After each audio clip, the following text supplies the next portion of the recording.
सभी शिक्षक भाइयों को नमस्कार। यह वीडियो निष्ठा ऐप पर चल रहे मॉड्यूलों की ट्रेनिंग का है, जिसका प्रश्नोत्तरी आज हम देखेंगे।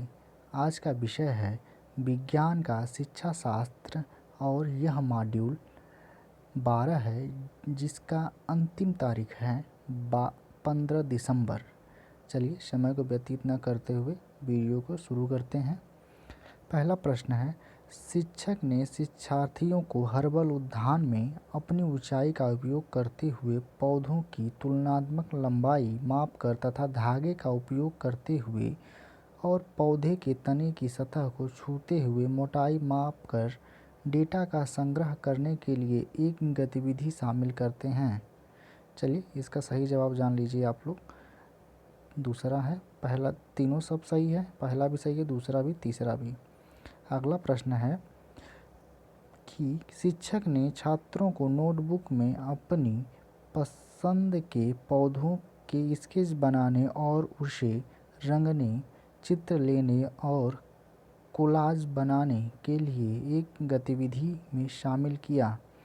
इस गतिविधि के माध्यम से शिक्षक निम्नलिखित मुख्य अवधारणाओं में से शिक्षार्थियों के बीच निर्माण करने की कोशिश कर रहा है। इसका सही जवाब है पौधों की वृत्तियों में विविधता। अगला प्रश्न है, विभिन्न पौधों की प्रवृत्तियों के डेटा के संग्रह के लिए कक्षा 4 के छात्रों के साथ एक शिक्षक द्वारा संचालित हर्बल उद्यान में प्रकृति की सैर के दौरान विषय शिक्षक ने निष्कर्ष निकाला कि कुछ शिक्षार्थियों ने गुलाब को पेड़ और सुनहरे सेब को झाड़ी बताया। शिक्षक का उद्देश्य इस प्राकृतिक भ्रमण गतिविधि के माध्यम से शिक्षार्थियों में निम्नलिखित में से कौन सी दक्षताओं का विकास करना है। इसका सही जवाब है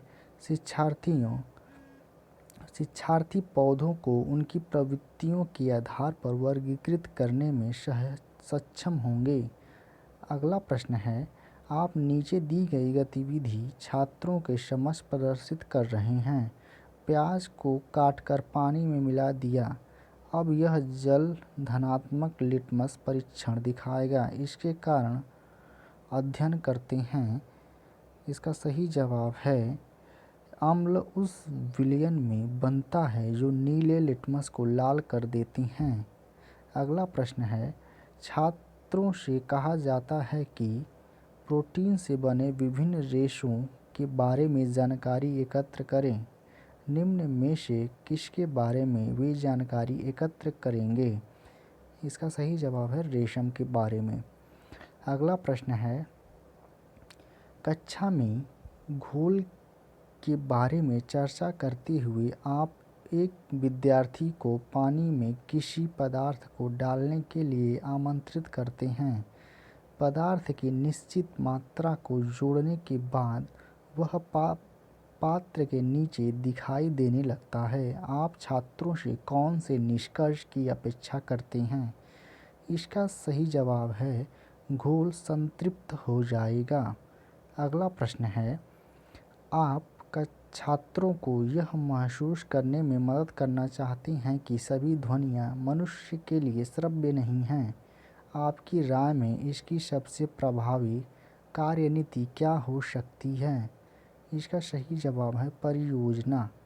अगला प्रश्न है, ध्वनि उत्पन्न करने के लिए, फिर से सुनिए, ध्वनि उत्पन्न करने के विभिन्न तरीकों का परिचय कराने के लिए पड़ोसी कक्षा के एक शिक्षक अपने विद्यार्थियों को किसी भी तरीके से ध्वनि उत्पन्न करने का अवसर देने की योजना बना रहे हैं, लेकिन आप नहीं चाहते कि आपके छात्र अशांत हों। आप उस शिक्षक को क्या करने की सलाह देंगे।